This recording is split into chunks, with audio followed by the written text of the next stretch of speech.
Hi friends, welcome back to my channel. My name is Nivi and I'm back again with another healthy recipe video.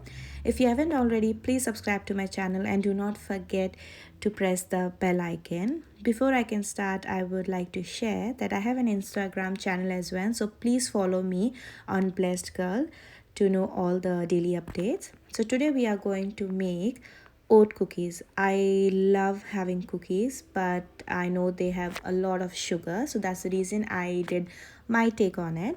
To start making this recipe, I am going to just roast some oats. So I have used normal rolled oats. You can use any brand you want. And why I'm roasting it is because it gives a very nice texture when you're grinding it. So I'm just gonna roast it. So here I'm only making 5 cookies, so I have used half cup of oats, and you can change the measurement on depending for how many people you're making. So you don't have to roast it for a really long time, only 5 minutes is enough. So now I've finished roasting it, and that's how it looks. After roasting these oats, I'm going to grind them to get the oat flour. If you want, you can just use this consistency as well, but I like it to be a bit more smoother. That's the reason I am converting it into the flour. So I'm going to grind it for just 2 minutes, and it'll be easy to grind it because they're already been roasted.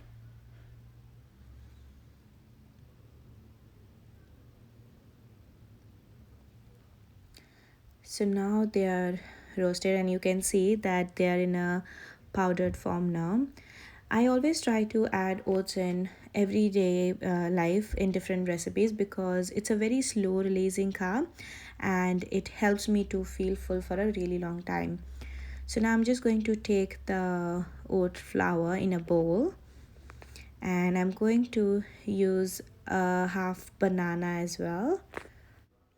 So I'm using the banana which is almost ripe. For this recipe, I'm just using half a banana. That's more than enough. And this banana gives a very sweet taste to the cookies as well. And then for the taste, I'm using 1 cup of vanilla essence. I've just taken this small, but if you're using a spoon, please use a tablespoon.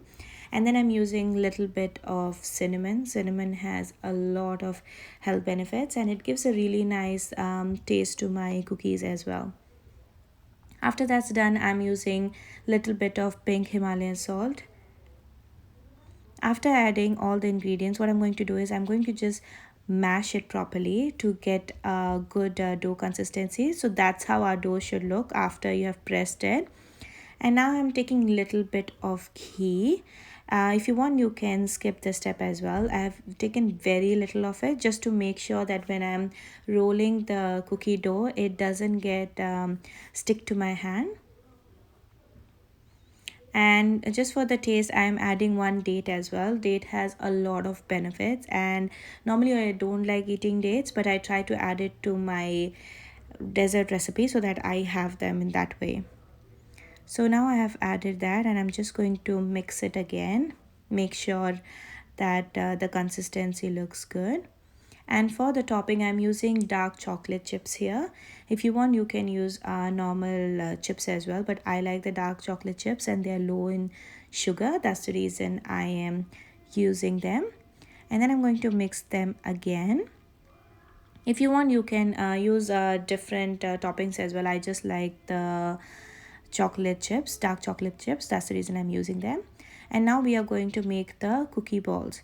So this batter will give me 5 cookie. I'm going to just roll them into small bowl and put on my baking sheet just to make sure it'll be easier to put in my air fryer.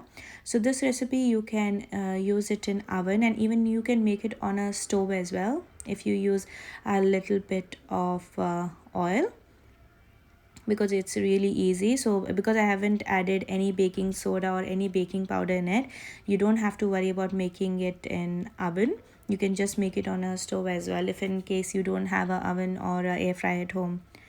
So I'm just going to make it into a small ball and press it later to give the required whatever shape I like.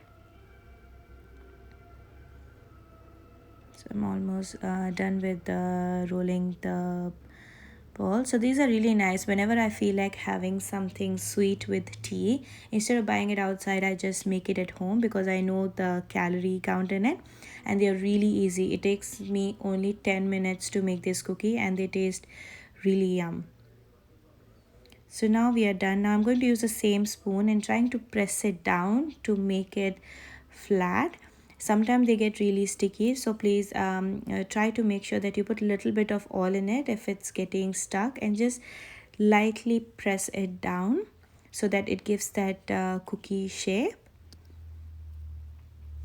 So that's why I'm trying to do it here, and that's the reason I have put them on baking sheets, so it's easy. I don't have to take them out again. So I'm just doing it here, and then I can directly put this sheet in my air fryer.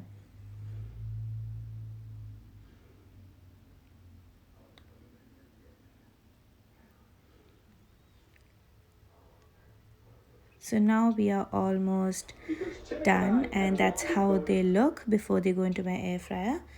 So now I'm going to put them in my air fryer. I have baked them for 10 minutes on one side and then 10 minutes on another side.